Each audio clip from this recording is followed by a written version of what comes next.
Hello, everybody. Welcome back to the What Are Your Dream podcast. I'm Nick with Kristi. Hello. And today we have some fun facts and some even more fun dreams. And now with the fun facts, here's Kristi. Yes, so we're learning on the job here because we're not Yeah, professionals. And I learned a really absolutely not. fun fact about when we dream. So we dream in a phase called REM sleep. And apparently, when we go to sleep, there's 4 phases that your brain sort of goes through. And REM sleep is the last phase or stage or whatever they call it. Yeah. And in this phase is when we have our most vivid dreams. And it's when our brain sort of like ramps up, and our eyes have rapid movement. So that's where the name of REM sleep comes from. And our breathing becomes fast and irregular. Our heart rate increases, our blood pressure increases, and our brain activity starts to awaken.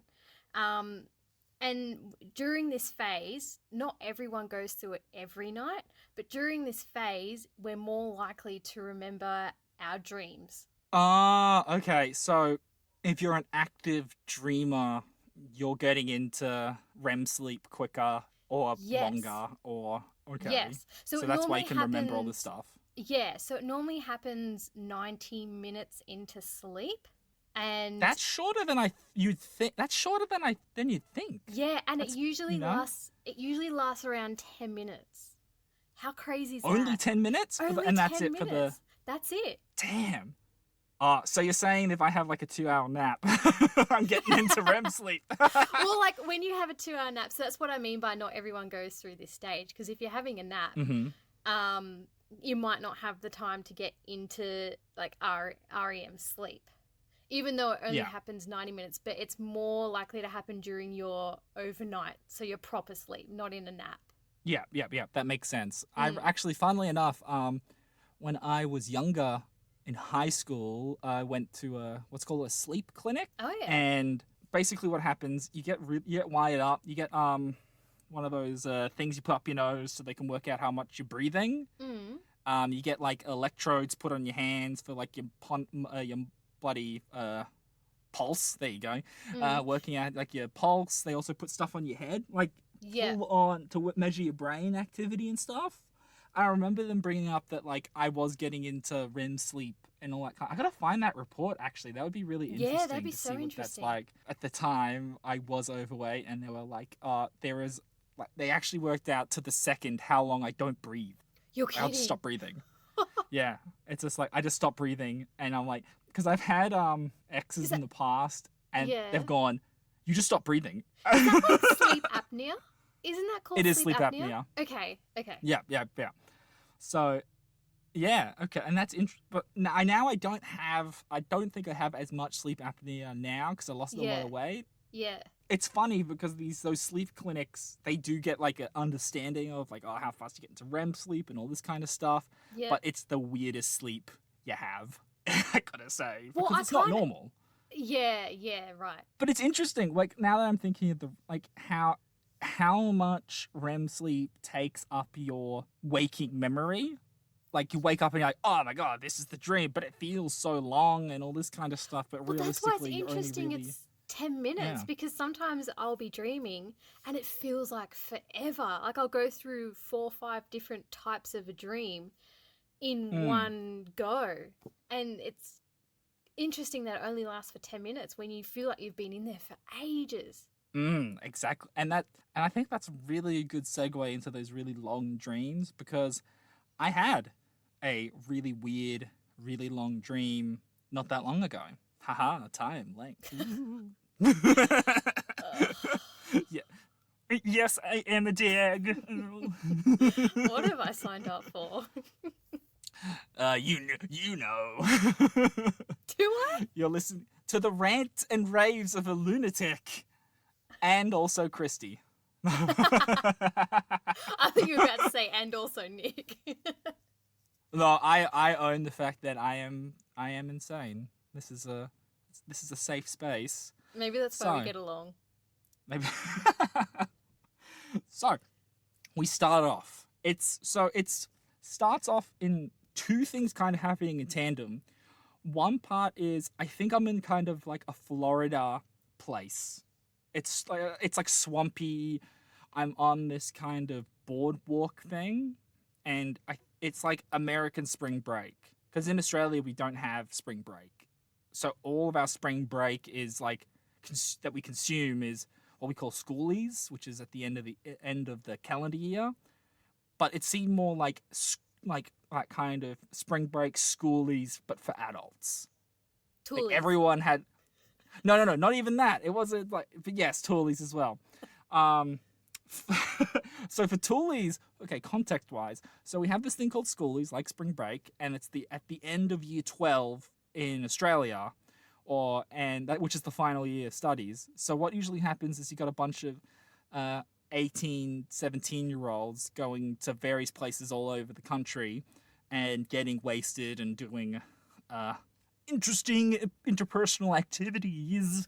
And you have older people come in their 20s, probably in their uni time or sometimes older, on the hunt for young flesh. And I Yes. wanted to make that sound creepy because they are pretty creepy, hence being a toolie, schoolie. Yeah. There you go. Yeah. Have you ever witnessed toolies before in the wild? I was a toolie. Oh my god. Okay, we start with the dream and work know. it, and we get a rap sheet. It's so embarrassing, but because I didn't get to go to schoolies, my parents wouldn't let me because everyone just goes to the Gold Coast and just gets wasted, and it's just like one big orgy. So my parents were like, "Hell no, you are not going." So especially with the ethnic parents. Exactly. So the following year I was 19 and I was like, oh, we're just gonna go to the Gold Coast for a holiday at the end of the year. Trying to relive our schoolies that we didn't get to go on. So I was totally a toolie. But it was only a year later, so I guess it's not that bad. Well, okay, now on the topic of this, I do have a trip planned in mid-November, and I completely only just realized, I'm like, oh, this makes me look like I'm a toolie, because that's like that period of time where it starts to ramp up. Yeah. And then I was like, oh no, I don't want to. This is. I just. See, it'd be weird absolutely now. Not. It'd be weird now if you went because you're 30 or you're almost 30. But when I went, I was only 19. So you still look 19. Yeah, there are people who just finished year 12 that are on the verge of 19. So I kind of got away with it. But people would ask, "Oh, did you just graduate?" We're like, "Yes." On the verge of 19. Graduated. They're special. Okay, back to the dream. Back to your now dream. that you understand Australian culture, this is very important for the dream context. Okay. So we have this kind of, but it's like adult schooly spring break kind of event. It's not like completely hedonistic.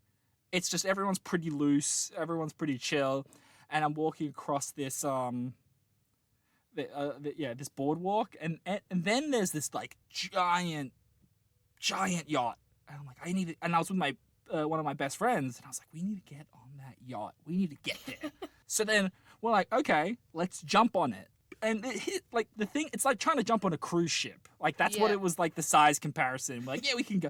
Well, anyway, we jump to the cruise ship, and we miss it because we jumped too high. This is so. And then we'd land on the side of the cruise ship, and we're sliding down like it's like a water slide, and then we hit the water. But then there's sharks and crocodiles fighting each other to get to us, right? Yep. So then we go, let's get out of here, and then we kick someone off a jet ski, and then we ride to this, like really colorful. It's almost like a Lego castle, but it's like a Lego castle resort. It's not Legoland, but then we're met with Emma Wiggle, and she's like, welcome to Wiggleland, I'm Emma Wiggle, have fun, ha ha ha, and then she disappeared, and we're just like, okay, and we start walking around this castle, and then it kind of ends up in it's like a shopping center, we're really confused. So we're in the shopping center, and there's a bunch of us now. I don't know, all these like kind of random faces. I don't know exactly who they were, what they were, or anything like that. We're just walking around, and then there was an earthquake. All this water came through, and it was flooded, and people were screaming and freaking out, and they're like, it's happening, it's happening, it's happening. And I'm just like, what? And then I noticed that there's Warhammer on the shelf. For anyone who doesn't know what Warhammer is, it's little collectible plastic figurines that you make, and they're really, really nerdy. And I noticed them on the shelf. Mean! I'm proud of my little fun hobbies. Leave me alone. I couldn't resist. You know what? I respect who you are and how you feel. So it's called being the bigger man. Sorry, continue. You found the Warhammer.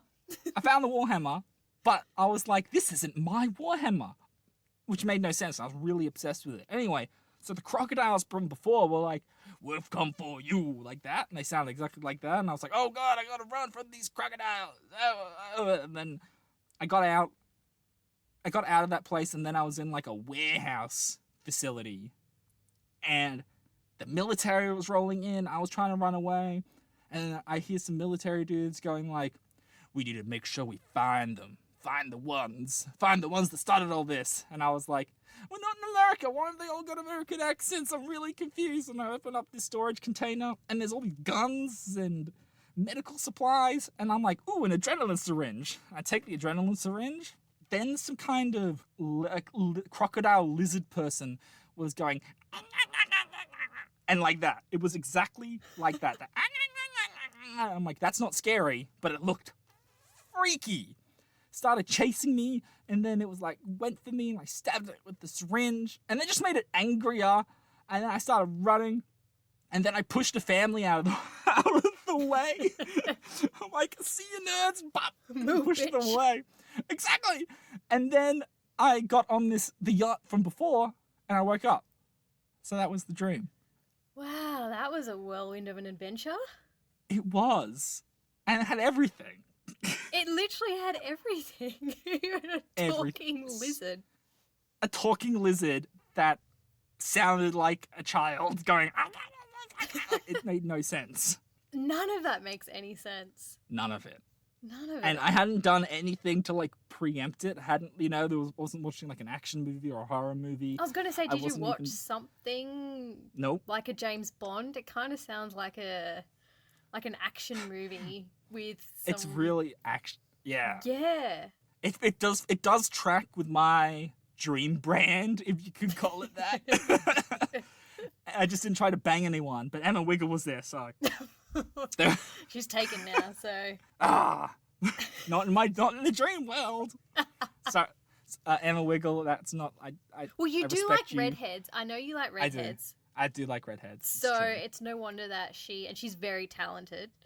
She's very talented. So it's no wonder you're dreaming about her. Mm. Oh, my goodness. I don't even know where to start with that one. How about just the general theme of action? Like, it always seems to be a life and death thing. What do you think that is? I don't know. You've stumped me on this one. You're just like, this guy is crazy. Well, because I feel like in your normal day-to-day, you're always doing something. So if you're not, you're playing sport or you're going out with friends or you're always up to something. You never sit still. That's true. You're not the kind of person that just sits still and I don't know, unless you're watching a movie or talking to me on this podcast. So even right now, I'm running on the spot. So it could be that you're missing doing, all the stuff that you used to do. Because every time I'd ask you, you'd be like, oh, I've got netball on tonight. Oh, I've got basketball on tonight. Oh, I'm doing this tonight. I'm doing that tonight. And at the moment, you can't do it. So it might be that miss of all the excitement that you did have in your life, and now it's coming out in your dreams. Like, you could be doing this. You could be jumping onto a yacht, and then you overshoot it. No, you know what? That makes a lot of sense, because there's that one theory of why we dream, in that, it's a practice for what we would do in day to day. So in that action activity, it's like I'm trying to stimulate myself because I'm not able to stimulate myself with sorry. I'm not able to stimulate myself through physical activity. Exercise. Okay. God damn. So immature. Immature. Immature. That makes sense. So it's like the day-to-day is mundane, so I'm having that like Yeah. escape fantasy Yeah. in my dream. Yeah. I think, And yeah. no, because I think especially so for anyone who lives near the water, but I think especially in Australia we have sharks at some point have come up in your dreams, right? Like, Oh, how yeah. about you? Yeah, yeah, yeah. I always had that thought of like swimming and sharks. I always end up having that like the two together. Crocodiles though, not so much, which is funny. Like I never had a Yeah. real croc dream. This is probably the one big croc dream I've had. Croc Like, dream. yeah, it's just like on the categories of things. It's like, look, I've had action dreams, I've had redhead dreams, I've had Wiggles dreams, but I haven't had croc dream. Now you can take the croc dream off your list. I You've got did it. every it. predator in Australia you've now dreamt about. I have. I think I've dreamt about I don't snakes. think I've ever dreamt about a crocodile either. Oh, okay. Okay, now we're going to do the What Do You Dream Crocodile Watch with Kristi. And we'll check from now on, we'll check every week and see, have you dreamt about a croc? And we'll see if we can incept it into you. I'll do that thing we were talking about in our last podcast where you manifest on something before you go to sleep and then you dream about it. So I'm going to think about crocodiles. I'm going to watch crocodile videos before I go to sleep. Be careful of what you watch because you might not sleep. Or like instead of sheep jumping over a fence and counting them, you count crocodiles jumping over a fence. Yes. That would be horrifying. And also, actually, I think it would be more cute than horrifying because crocodiles aren't jumpers. No, I don't think I've ever seen a crocodile jump. Can they jump? Is it like an elephant? They haven't got the legs for it, but they're quick. They're shuffly things. They're quick on ground. They're fast. Because they're so low to the ground and they've got strong legs, but I don't think it's strong enough to leap. I don't think so. Because I know elephants can't jump. Oh, that would be sad. That would be so sad to watch. Even if because they can't, because their legs are designed to just hold everything in place right now. You know, it's like I can just hold all this in. And then like you just imagine one going, ha! Ah, there goes my knees. I'm down. I'm down. I'm out. I'm out. That's a very interesting dream you had. Yeah, thank you. I think it's just... It's very, very detailed too. It's tiring. I wake up tired. I woke up really tired, actually. Really? Like, I felt like I'm wondering if I was kicking in my sleep. You probably were. You probably were, because going back to REM sleep, that's when you're twitching and your face moves and your limbs move, and because your brain is so wired at that point. So maybe you were. That's true. And going back to your point, you were saying, like, it's only 10 minutes, but genuinely felt like 3 hours. I felt like I was in it for 3 hours.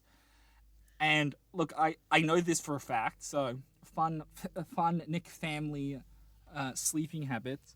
I know my dad, he yells in his sleep. Yep. And oh no.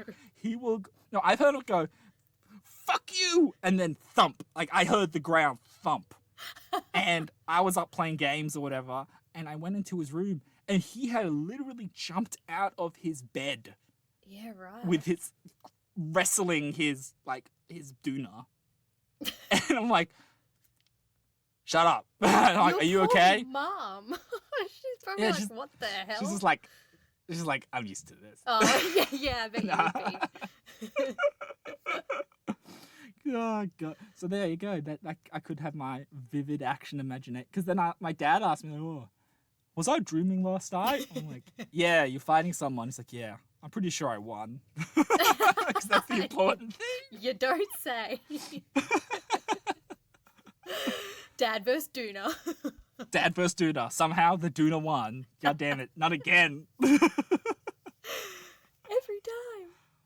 time. Well, so your dream, Kristi. Yeah, I finally had a dream where something's not trying to kill me. Wait, so was it pleasant or like neutral? You know what? Neutral is pleasant relative to what you're used to. Yeah, exactly. What I'm used to is something trying to murder me in my sleep. No, so I wouldn't say it's pleasant because it was fun, but it was I'll tell it anyway. So Yeah. Get to the point, please. Stop rambling, bitch. So I love Billy Joel. I love his music. He's a great pianist. He's like an idol of mine because I play piano. And no, I did not say he's a great pianist, which everyone laughs at. No, I said pianist. My first thought was, sing us a song, you're the piano man. That's yes. Yeah. Yes, so that is probably one of his most famous songs. Anyway, so my dream was I was backstage at a concert and I was the star of the show and there were people... Of course you were. Of course I was. What's it called when you have the band that goes on before the main act? The support band. Support, yeah. So they were on stage, doing their thing, and I was in the back, and there were all people fussing all over me, and you ready? Blah blah blah. You ready? And I'm like, yep, I've got this. And then they call my name, so I go on stage, and it's like a big stadium, sort of like think of Live Aid. It's packed out, but it's nighttime, and I'm on stage, and the song Uptown Girl starts, like the music starts playing. It's a Billy Joel song. And I get on stage, I've got a microphone in my hand, and I've forgotten the lyrics to my own song because I'm Billy Joel at this point. And so you've become Billy Joel. So were you always Billy Joel? Well, no, because I'm me. Yeah. I look like me, and then I go out on stage, and it's got Billy Joel written everywhere, and people are chanting, Billy, Billy, but it's me. Yeah. And when I go on stage, the crowd cheers, and they must think I'm Billy Joel. And yeah, like I said, the song starts playing, and as I'm supposed to start singing, when the lyrics come in, I forget all the lyrics, and I'm just standing there awkwardly on stage, silent and not knowing what to do. And then I turn around and look at my band, and they're all like, what are you doing? Start singing. Say the words. Yeah, and I went to go sing, and nothing came out. I couldn't remember the lyrics to the song, and then I woke up, and the song was in my head all day. Isn't that that's funny. I really like that. I really like that dream. It's like that was really. I love that it's Uptown Girl too. It's like I know, because I thought that was how fighters or people come onto a stage or the arena and they have their song playing. It's just of course you pick Uptown Girl, because I just imagine you going Uptown Girl. Yeah, see. She's living in a white world. Yeah, and that's my kind of music too. It's that uppy folksy. Yeah. That's the kind of music I listen to. So of course I'm going to be dreaming about that song. And I would say that's your that's your baseline energy. Yes. Is Uptown Girl. I would say that's it's that whoa, whoa, whoa, whoa. Yes. Yeah, I can. If I was a song, I'd be Uptown Girl. Oh, jeez. What would I be as a song? I actually don't know what I would be as a song. Oh, what would you Call be? me maybe. Yes! Hey, I just met you. Oh, Jesus Christ. No, that's becoming more real than I thought. This is crazy. But here's my number. So call me maybe. Ghosted. Never talking to you again. Oh, boy. Yeah, that'd be your song. Call me maybe. That is okay. That's my dating life summed up in a song. No one. Okay, that does track on my dream levels. So yeah, there you go. So your dream. It's, I think, without sounding reductive, it's a pretty classic. It's got a lot of classic elements to it. Is it like the classic you go on stage and you're naked? There's that one element of it. There's also the power fantasy of it as well. Yes. I was going to say, do you know how much fun it was to be a celebrity in my own dream, and everyone knew who I was, and people were cheering my name. Well, they were cheering Billy, but to me, that was my name. It was so much fun. So you accepted that, right? Yeah. It's who doesn't want that? Oh, I do. Chant my name. Yeah. I see. Okay. So here's how I'm going to look at this. I'm going to break this down into a few things. So the whole build up of it is that need for attention, not attention in the sense of like not in like a look at me, look at me, oh look at me. You know, it's that need for attention and recognition for your passion. That's how I see it. That's that first part, right? Mm-hmm. You're a passionate creator. You like that energy. Everything about the lead up is about like this is teeing you up. Mm. You know, you're ready for this performance. You're ready for this big thing, and then you hit that anxiety, and then you hit that point where you freeze, and it's almost like this is what happens when you don't get to fulfill that potential. Or it's the anxiety of not being recognized or not being recognized for your work. You see what I mean? I do. Like it's this element, like not even just like not work in a sense of like a professional work. It's just the stuff you work on. But see, I also get stage fright. So I do play piano. And I've been playing for my whole life. And I went through the whole exam process, and I still to this day cannot play in front of people. I get sweaty and my brain forgets everything I've learnt for the last 20-something years, and I just go blank. Well, that's also another thing. Like let's go back to that whole thing of rehearsing. Like your body's prepared, like your brain's going through the worst case scenario. How would you deal with it? Almost like you're like feeling it, but then you wake up with the song in your heart, and you're singing and you're happy. So it's like, so it almost shows. It shows like it's almost like having that connection between the subconscious and conscious, going like, "No, you're okay, man. You know the song. Like, you know what I mean? Yeah, everyone. Where it's knows like, no, the song. like you're fine. Like you got fit. It's not even the song itself. It's that like something you think you'd be good at, and you'd own it, and you didn't. but like in reality, you can do it. You know, it's that like it's almost like the dream and form and reality. It's like you're having an inner dialogue. What do you think of that? Yeah, I think that can work. That, or do you have a different idea of it? Oh, no. I got no idea. Look, I was Billy Joel. But also you got that element of one thing I like, you know, that whole like TV trope of, oh, I'm not me. I am Billy Joel. Like that's like that moment. What was that? There was that show in I think of the 80s where it was that dude who kept on jumping into different bodies, but he looked like himself normally. It's eluding me, but the idea was he would every week he would be someone else, and he'd have to solve something in that person's life, but he was still him being someone else. I don't know what show. It's a classic 80s show. Is it? It's like that high sci-fi. Yeah, that sounds like a classic 80s show. Yeah, exactly. I'm going to look this up.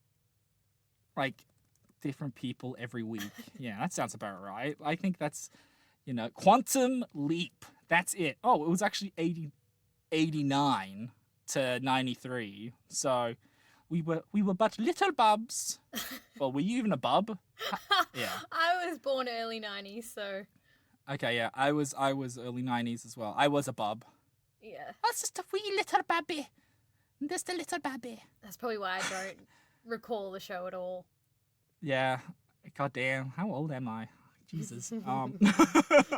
So, I think let's agree, and this is scientific fact.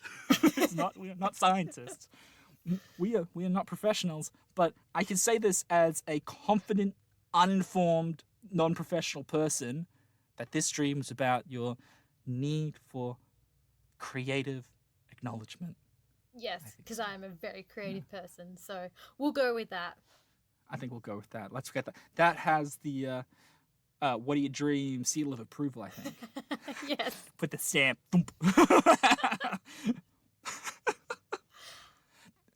I gotta say, that is a very fun dream for you, which is strange. It was a fun dream. It was so much fun because I have had so many people say, come be in our band.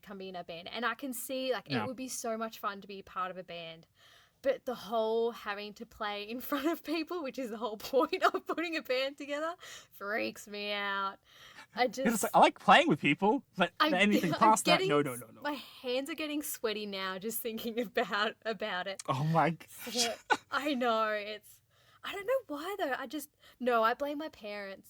They're the ones, my mum. I blame my mum for my stage fright because when I was learning piano and doing like all the exams, I obviously learned at home. And as I would be practicing, my mum would just call a random person or a random family member and she would be like, here, listen to this, and then put the phone up to the door and they would hear me practicing. And of course, I'd make mistakes and all that and blah, blah, blah. And it put me off. I didn't like being put on the spot like that. That's like really cute. Like, no, it's your not mum is... cute. It's so annoying. I see it as, like, she was so proud of you. I know she was proud of me, and I know that's why she did it, but can you imagine being like a 12-year-old kid and you're struggling on something? Because I hated doing exams. I hated doing all the technical work. Yeah. It was fucking shit. And I would get so frustrated because I would always get it wrong. And then mum goes and puts me on the phone to some random fucking relative who I've probably never even met. And then just go, here, listen to how shit my daughter is at piano. That's how I saw it. Damn, you needed some self-esteem, girl. I know. I need therapy for this. It's obviously so. And that is going to be our next podcast, the I'm Fucked Up podcast with Sandel. Literally. Ugh. But yeah. Oh, wow. Okay, let's just be happy that you had a nice-ish dream. I know. Let's Nothing tried embrace to kill that. me. Was there anything good that week or day that you had that dream? I don't think so. I've had that one a few times, actually. Not just once. Oh, okay. I've had it a few times. And it's always Uptown Girl. Why? I don't know. I must have some kind of emotional connection to that song. I think that is right. your theme song. It's your theme song. Form. It's your spiritual theme song. Yeah, okay.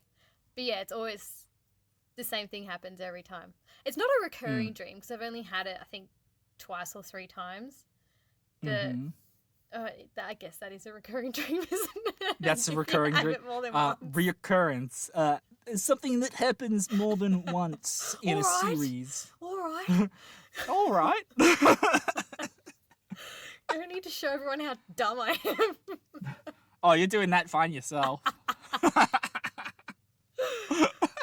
I'd like to say again and always, thank you so much for listening. If indeed you still are, this has been the What Do You Dream podcast with Nick and Kristi. Thank you so much. Goodbye.